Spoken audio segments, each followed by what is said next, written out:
سبحان اللہ. یہ قرآن کتاب ہدایت بھی ہے, کتاب تلاوت بھی ہے. واللہ یہ قرآن کتاب زندگی ہے. اور حضور اعلیٰ حضرت فرماتے ہیں کہ قرآن پاک دیکھنے میں کتابوں کی طرح ایک کتاب ہے, مگر ہمارے پاس وہ نظر نہیں ہے کہ ہم اس کی حقیقت کو دیکھ سکیں. کوئی تارا اتنا روشن نہیں جتنے روشن قرآن کے لفظ ہیں. کوئی ہیرا اتنا قیمتی نہیں جتنے قیمتی قرآن کے لفظ ہیں. کوئی شکر اتنی مٹھاس نہیں رکھتی جتنے میٹھے قرآن کے لفظ ہیں. قرآن ہدایت ہے, قرآن طاقت ہے, قرآن نور ہے, قرآن شعور ہے. قرآن گرتے ہوئے لوگوں کو اٹھانا جانتا ہے, ہارے ہوئے کو جتوانا جانتا ہے. اور جو لوگ قرآن پہ اعتراض کرتے ہیں وہ دو طرح کے لوگ ہیں. یا تو وہ جاہل ہیں, ان کو پتہ ہی نہیں ہے اور اپنی جہالت کی وجہ سے انکار کرتے ہیں, یا تو وہ جھوٹ بول رہے ہیں, یا تو جھوٹا ہے یا جاہل ہے. تیسرا کوئی آپشن نہیں. اور جب دلیل سے باتیں نہیں کر پاتے ہیں تو کہتے ہیں ہم قرآن کو جلائیں گے. تم جلانے کی بات کرتے ہو نادانو. پوری دنیا کو دیکھو, امریکہ ہو, برطانیہ ہو, لندن ہو, فرانس ہو, جاپان ہو, ترکی ہو, سوڈان ہو, ان تمام ممالک میں لوگ قرآن پاک کو پڑھ رہے ہیں, سینے سے لگا رہے ہیں, ایمان لا رہے ہیں. ان کا دنیا کی بڑی بڑی یونیورسٹیوں میں لوگ قرآن پاک پہ PhD کر رہے ہیں. ان لوگوں کا کہنا ہے کہ دنیا میں سب سے زیادہ جس کتاب کو لوگ پڑھتے ہیں وہ قرآن پاک ہے. جس کتاب کو سب سے زیادہ چومتے ہیں وہ قرآن پاک ہے. جس کا سب سے زیادہ احترام کیا جاتا ہے وہ قرآن پاک ہے. سب سے زیادہ جس کا ادب کیا جاتا ہے وہ قرآن پاک ہے. سب سے زیادہ جس کو یاد کیا جاتا ہے وہ قرآن پاک ہے. مشرق سے لے کے مغرب تک, شمال سے لے کے جنوب تک, پوری دنیا میں جس کتاب کو سب سے زیادہ پڑھتے ہیں وہ قرآن پاک ہے. تبھی تو سونو بابا پوری دنیا سے کہہ رہے ہیں کہ صحرا میں, جنگلوں میں, بیابان میں پڑھو, مینار گر پڑے تو میدان میں پڑھو. یہ بے خبر نجومی تمہیں کیا بتائیں گے کل ہونے والا کیا ہے, قرآن میں پڑھو.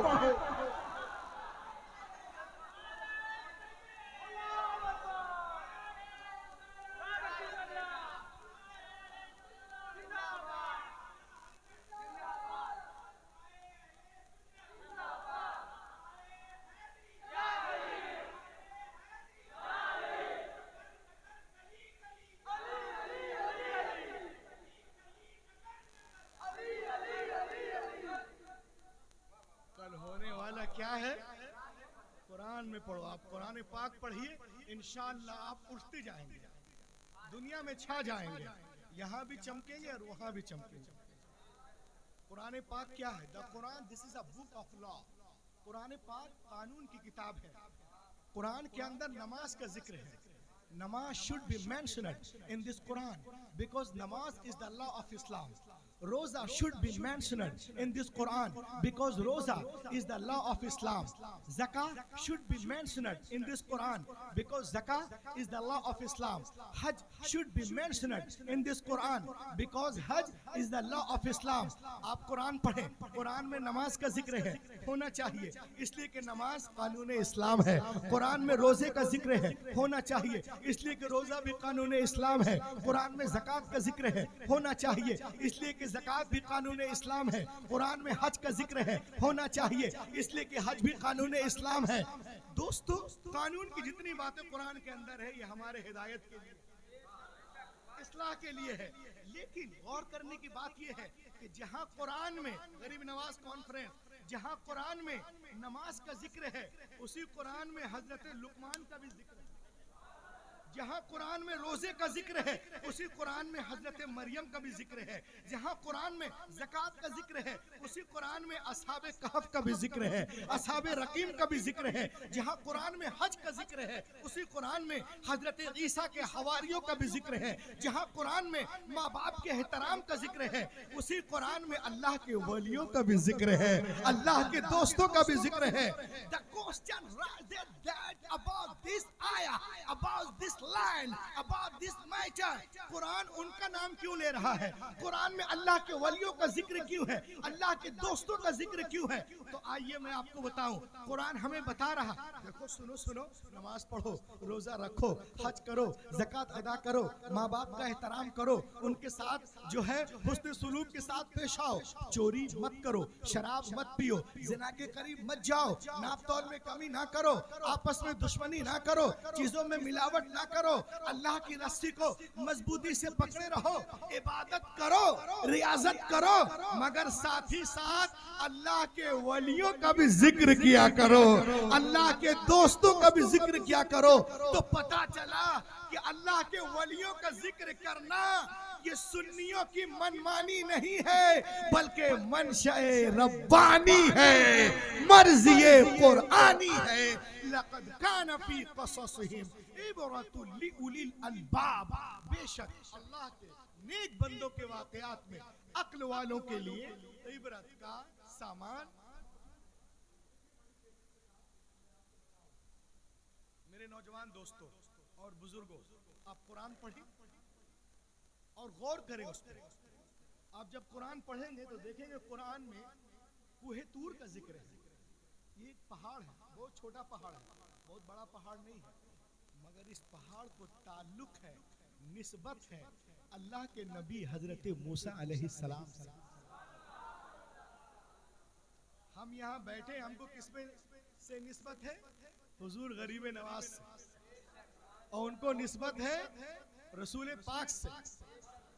تو دیکھیں آپ، اس پہاڑ کو نسبت ہے اللہ کے نبی حضرت موسیٰ علیہ السلام سے۔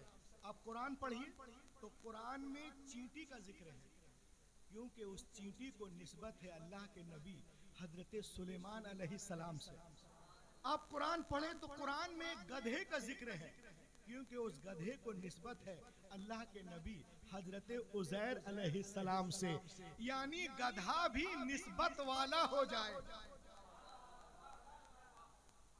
اللہ کے بولے گدھا بھی نسبت والا ہو جائے تو قرآن اسے بھی عزت عطا کر دیتا ہے۔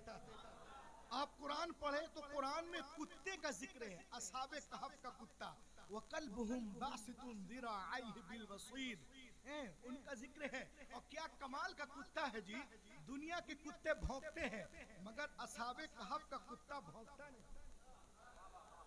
307 یا 9 سال تک پڑا رہا مگر بھونکا نہیں۔ کیوں؟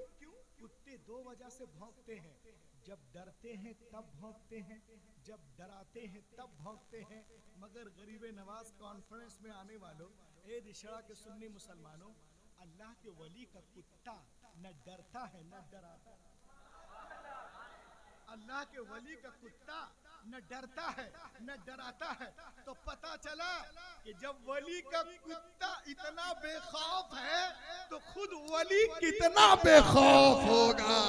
لقد کان فی قصصہم عبرۃ لأولی الالباب، بے شک اللہ کے نیک بندوں کے واقعات میں عقل والوں کا سامان موجود ہے۔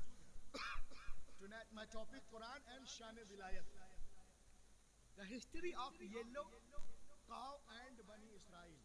میں ایک قرآنی واقعہ شارٹلی آپ کو بتا رہا ہوں۔ اب پہلے پارے میں جائیے، سورۃ البقرہ، سورہ نمبر 2، آیت نمبر 67۔ اللہ تعالیٰ ارشاد فرماتا ہے، وَإِذْ قَالَ مُوسَى لِقَوْمِهِ إِنَّ اللَّهَ يَأْمُرُكُمْ أَن تَذْبَحُوا بَقَرَةً قالوا أتتخذنا هزوا قال أعوذ بالله أن أكون من الجاهلين قالوا ادع لنا ربك يبين لنا ما هي قال إنه يقول إنها بقرة لا فارض ولا بكر عوان بين ذلك فافعلوا ما تؤمرون قالوا ادع لنا ربك يبين لنا ما لونها قال إنه يقول إنها بقرة صفراء فاقع لونها تسر الناظرین۔ اللہ تعالیٰ ارشاد فرماتا ہے، قرآنی واقعہ ہے، بنی اسرائیل میں ایک آدمی کا مرڈر ہو گیا۔ کیا ہو گیا؟ Who is murdered? Nobody know. قاتل کون ہے کوئی نہیں جانتا تھا۔ تو سب لوگ مشورہ کر کے اللہ کے نبی حضرت موسیٰ علیہ السلام کے پاس آئے اور کہا کہ آپ اللہ کے نبی ہیں، رسول ہیں، کچھ اس طرح دعا کر دیجئے کہ اللہ تعالیٰ مردے کو زندہ کر دے اور زندہ ہو کر قاتل کا نام بتا دے، پتہ بتا دے. آپ دعا کرتے ہیں تو اللہ ارشاد فرماتا ہے وَإِذْ قَالَ مُوسَىٰ لِقَوْمِهِ إِنَّ اللَّهَ يَأْمُرُكُمْ أَن تَذْبَحُوا بَقَرَةً. ان سے کہو کہ وہ ایک گائے لے. 3500 سال پہلے کا ایک واقعہ میں بیان کر رہا ہوں. وہ ایک گائے لے. ان لوگوں نے پوچھا، ادھر دیکھو یار، ان لوگوں نے پوچھا کہ وہ گائے کیسی ہو، اس کے اوصاف بتائیں، اس کا رنگ کیسا ہو. تو قرآن کہتا ہے نہ بچی ہو نہ بوڑھی ہو، درمیان کی ہو، پیلے کلر کی ہو، دیکھنے میں خوبصورت ہو، مسلمۃ لا شیاۃ فیہا، چاروں طرف سے بے داغ ہو. اب جس طرح قرآن نے کہا جب ویسے ہی گائے مل گئی تو اللہ نے ارشاد فرمایا اس کو ذبح کرو. اس کو ذبح کیا گیا. اللہ نے ارشاد فرمایا اس کے بدن سے ایک بوٹی گوشت کا ٹکڑا نکالو، ایک بوٹی گوشت کا ٹکڑا نکالو، مردے کو مارو، فَقُلْنَا اضْرِبُوهُ بِبَعْضِهَا. قرآن فَقُلْنَا اضْرِبُوهُ بِبَعْضِهَا كَذَلِكَ يُحْيِي اللَّهُ الْمَوْتَى. ہم ایسے ہی مردوں کو زندہ کرتے ہیں. وَيُرِيكُمْ آيَاتِهِ لَعَلَّكُمْ تَعْقِلُونَ، اور اپنی نشانیاں دکھائیں عقل والوں کے لیے. اب دیکھیں آپ، جیسا قرآن نے کہا ویسے ہی مفسرین کہتے ہیں کہ دم کے جانب سے ایک گوشت کا ٹکڑا نکالا گیا، مردے کو مارا گیا، مردہ زندہ ہو گیا. اب قاتل کا نام بتا دیا.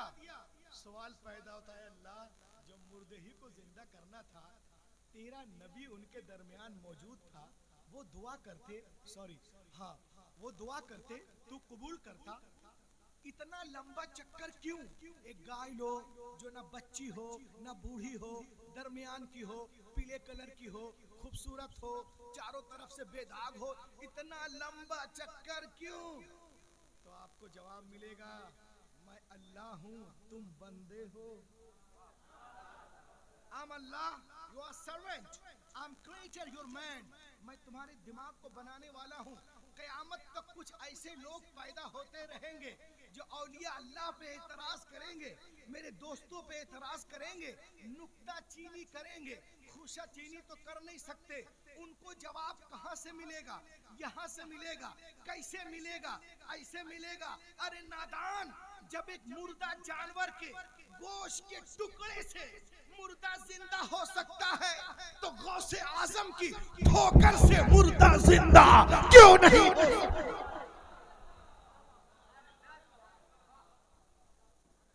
جب گوشت کے ٹکڑے میں اللہ نے طاقت عطا فرمائی ہے تو غوث کی ٹھوکر میں بھی اللہ ہی نے طاقت عطا فرمائی ہے. یہ سب جو کچھ بھی ہوتا ہے سب اسی کی عطا، اسی کی بخشش سے. لقد كان في قصصهم عبرة لأولي الألباب.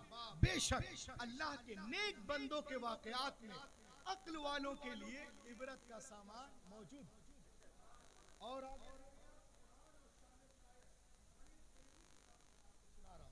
تیسرا پارہ سورۃ البقرہ، سورہ نمبر 2 آیت نمبر 257. اللہ تعالی ارشاد فرماتا ہے او کالذی مر علی قریۃ وہی خاویۃ علی عروشها قال ان یحیی هذه اللہ بعد موتها فاماته اللہ 100 عام ثم بعثه قال كم لبثت قال لبثت يوما او بعض يوم قال بل لبثت 100 عام فانظر الى طعامك والشرابك لم يتسنه وانظر الى حمارك ولنجعلك آية للناس وانظر الى العظام كيف ننشزها ثم نكسوها لحما فلما تبين له قال اعلم ان الله على كل شيء قدير. قرآن کہتا ہے کہ کیا تم نے اس شخص پہ غور نہیں کیا جن کا گزر ایک ایسی بستی سے ہوا جس بستی کی چھت زمین سے لگ، یعنی وہ بستی ویران ہو چکی ہے. بستی سے مراد بیت المقدس. 586 قبل مسیح بخت نصر بادشاہ نے اس کو تہس نہس کر دیا. اسی آبادی سے اللہ کے نبی، اسی گاؤں سے, اسی بستی سے اللہ کے نبی حضرت عزیر گزر رہے تھے. اجڑی ہوئی آبادی کو دیکھ کر آپ تعجب سے کہتے ہیں قال انا یحیی هذه الله بعد موتها, اے اللہ اس بستی کو دوبارہ کیسے زندہ کرے گا, اس بستی کو مرنے کے بعد کیسے زندہ کرے گا. یعنی وہ دیکھنا چاہتے تھے مردوں کو زندہ کیسے کرتا ہے. تو اللہ تعالیٰ نے ان کو 100 سال کے لیے سلا دیا, اور جب وہ سوئے تو یہ صبح کے ٹائم تھا, اور اسی حالت میں روح قبض کر لی گئی 100 سال کے لیے, اور پھر 100 سال کے بعد اللہ نے اٹھا دیا. اور اللہ ارشاد فرماتا ہے, قرآن پاک میں لکھا ہوا ہے, کتنے دنوں تک سوتے رہے. سوئے تھے صبح, اٹھے تو غروب آفتاب کا ٹائم تھا. تو آپ عرض کرتے ہیں یومن او بعض یوم, ایک دن یا اس سے کم حصہ. اللہ نے ارشاد فرمایا نہیں, قال بل لبثت 100 عام, بلکہ تم 100 سال تک سوتے رہے. دیکھو اپنے کھانے پینے کی طرف ذرا نہیں سڑا, اور دیکھو اپنے گدھے کی طرف گل سڑ کر اس کا کیا حال ہو گیا. اللہ کے نبی کا کھانا زمین پر 100 سال پڑا رہا مگر سڑا نہیں. اللہ کے نبی کا کھانا زمین پر 100 سال پڑا رہا مگر سڑا نہیں. فانظر الی طعامک و شرابک, طعام کے معنی کھانا اور کھانے کا معنی طعام. تو اے رشڑا والو, جس طرح نبی کا طعام زمین پہ نہیں سڑتا, ویسے ہی نبی کا غلام زمین میں نہیں سڑتا. نبی کے صدقے اللہ ولی کو طاقت عطا فرما دیتا ہے. لقد کان فی قصصہم عبرۃ لأولی الالباب, بے شک اللہ کے نیک بندوں کے واقعات میں عقل والوں کے لیے عبرت کا موجود ہے. اور لحظ کے بولیے,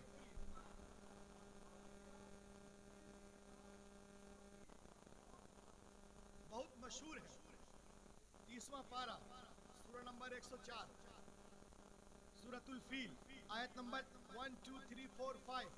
اللہ تعالی ارشاد فرماتا ہے الم تر کیف فعل ربک باصحاب الفیل الم یجعل کیدہم فی تضلیل وارسل علیہم طیرا ابابیل. اے محبوب, آپ نے دیکھا نہیں آپ کے رب نے کے ساتھ کیسا سلوک کیا. یعنی ابرہہ کے لشکر کی طرف اشارہ ہے جو کعبے, جو ہاتھیوں پہ چڑھ کے کعبے پہ اٹیک کرنے آیا تھا. اللہ فرماتا الم یجعل کیدہم فی تضلیل, کیا ان کی ساری چالیں بیکار نہیں کر دی. وارسل علیہم طیرا ابابیل, اور ان پہ غول کے غول پرندے چھوڑ دیے. ترمیہم بحجارۃ من سجیل, جو ان پر پکی ہوئی مٹی کے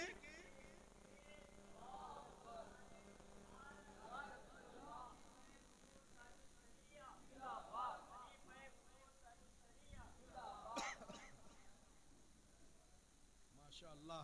آپ دیکھ رہے ہیں, آپ بین الاقوامی شہرت یافتہ خطیب اعظم عالم حضرت علامہ مولانا مفتی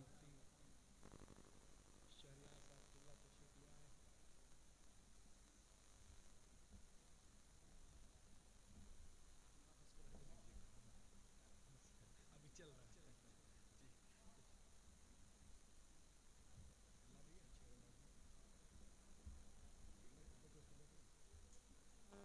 تشریف رکھیں.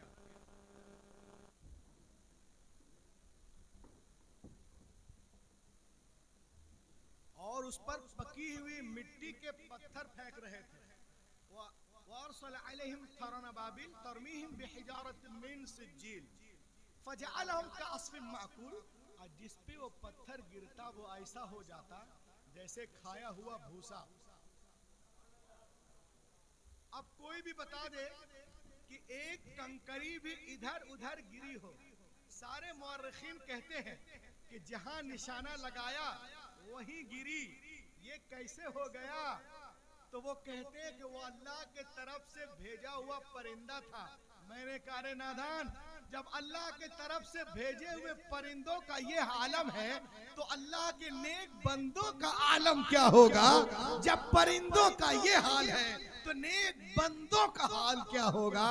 لقد کان فی قصصہم عبرۃ لأولی الالباب, بے شک اللہ کے نیک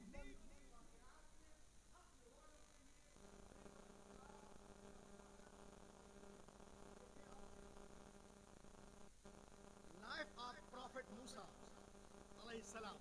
میں ان کی زندگی آپ کو سناتا ہوں 2 منٹ کے اندر. 19واں پارہ سورۃ الشورى سورہ نمبر 26 آیت نمبر 52 پورا مکمل رکوع 8واں رکوع پڑھیں آپ. اللہ تعالیٰ ارشاد فرماتا ہے وَأَوْحَيْنَا إِلَى مُوسَىٰ أَنْ أَسْرِ بِعِبَادِي إِنَّكُمْ مُتَّبَعُونَ. اے موسیٰ تم میرے بندوں کو لے کر راتوں رات مصر سے نکل جاؤ، یقیناً تمہارا پیچھا کیا جائے گا. یہ بنی اسرائیل جو ہے نا سالہ سال برسوں سے ظلم کی چکی میں پیسی جا رہی تھی، فرعون پیس رہا تھا. اللہ تعالیٰ فرماتا کہ لے کے نکلو میرے بندوں کو، یقیناً تمہارا پیچھا کیا جائے گا. یہ لے کے نکلے. جب اس کو پتا چلا فَأَتْبَعُوهُم مُشْرِقِينَ، سورج نکلنے کے بعد ہی اس کا پیچھا کیا. غور سے سنیے گا. اب یہ جماعتیں ہیں، آگے آگے حضرت موسیٰ کی قوم، پیچھے پیچھے فرعون کا خونی لشکر. قرآن کہتا ہے فَلَمَّا تَرَاءَ الْجَمْعَانِ، جب دونوں جماعتیں ایک دوسرے کے قریب آ گئے، یعنی جب دونوں جتھے ایک دوسرے کو دکھنے لگے، آمنے سامنے آ گئے، تو موسیٰ کی قوم نے کہا فَلَمَّا تَرَاءَ الْجَمْعَانِ قَالَ أَصْحَابُ مُوسَىٰ إِنَّا لَمُدْرَكُونَ. اے موسیٰ آپ نے تو ہمیں پکڑوا دیا. کیسے؟ کہا آگے دریا، پیچھے فرعون کا خونی لشکر، اب ہم جائیں تو کہاں جائیں، ہم تو پکڑے گئے، آپ نے ہمیں پکڑوا دیا. حضرت موسیٰ سنتے رہے سنتے رہے سنتے رہے. فرمایا کلا، ہرگز نہیں، ان معی ربی سیہدین، یقیناً ہمارا رب ہمیں راستہ دے گا. اللہ تعالیٰ فرماتا ہے فَأَوْحَيْنَا إِلَى مُوسَىٰ أَنِ اضْرِب بِعَصَاكَ الْبَحْرَ. آگے دریا، پیچھے فرعون کا خونی لشکر. لوگ ڈر رہے تھے تو پیچھے رہنے والے ڈرتے ہیں، مگر جو رہبر ہوتا بے خوف ہوتا. رہبر کبھی نہیں ڈرتا. اللہ فرماتا فَأَوْحَيْنَا إِلَى مُوسَىٰ أَنِ اضْرِب بِعَصَاكَ الْبَحْرَ. اے موسیٰ دریا پہ لاٹھی مارو. آپ لاٹھی مارتے ہیں، دریا پھٹ گیا. فَانْفَلَقَ فَكَانَ كُلُّ فِرْقٍ كَالطَّوْدِ الْعَظِيمِ. اللہ تعالی لاٹھی، دریا پھٹ گیا. اللہ نے پانی کو دیوار بنا دیا، اس کے درمیان خشک کے راستے بن گئے. اب قرآن کہتا ہے وَأَنْجَيْنَا مُوسَىٰ وَمَن مَّعَهُ أَجْمَعِينَ. حضرت موسیٰ پوری قوم کو لے کر اس راستے سے گزر گئے. جب فرعون پہنچا لشکر کے ساتھ وَأَزْلَفْنَا ثَمَّ الْآخَرِينَ، تو وہ پانی جو نبی کے احترام میں ہاتھ باندھے کھڑا تھا، جیسے ہی پہنچا ہے احترام ختم، آپس میں گلے مل گئے. ثُمَّ أَغْرَقْنَا الْآخَرِينَ. فرعون لشکر سمیت دریا میں ڈوب گیا. اب میں آپ کو بتاتا ہوں کہ فرعون کی طرف بھی کچھ لوگ تھے جو کہہ رہے تھے کہ موسیٰ کو نہ ستاؤ، وہ نیک ہے، مگر چلے گئے غلط رہبر کے ساتھ. But gone with the wrong leader. چلے گئے غلط رہبر کے ساتھ. تو قرآن ہمیں بتا رہا ہے کہ دیکھو تم نیک بھی رہو، تم اچھے بھی رہو، مگر رہبر برا ہو. اگر رہبر برا ہو نجات خطرے میں ہے، اور تم برے بھی ہو اگر رہبر نیک ہو صالح ہو تو نجات یقینی ہے. خدا کی قسم ہمارا رہبر غوث اعظم ہے، معین الدین ہے، نظام الدین ہے، قطب الدین ہے، فرید الدین ہے، علاء الدین ہے، بدیع الدین ہے، تاج الدین ہے. اگر ہم ان کے فرامین پر عمل کریں گے، حرام سے بچیں گے، حلال کو مانیں گے، تو انشاءاللہ ہم یہاں بھی چمکتے رہیں گے، وہاں بھی چمکتے رہیں گے.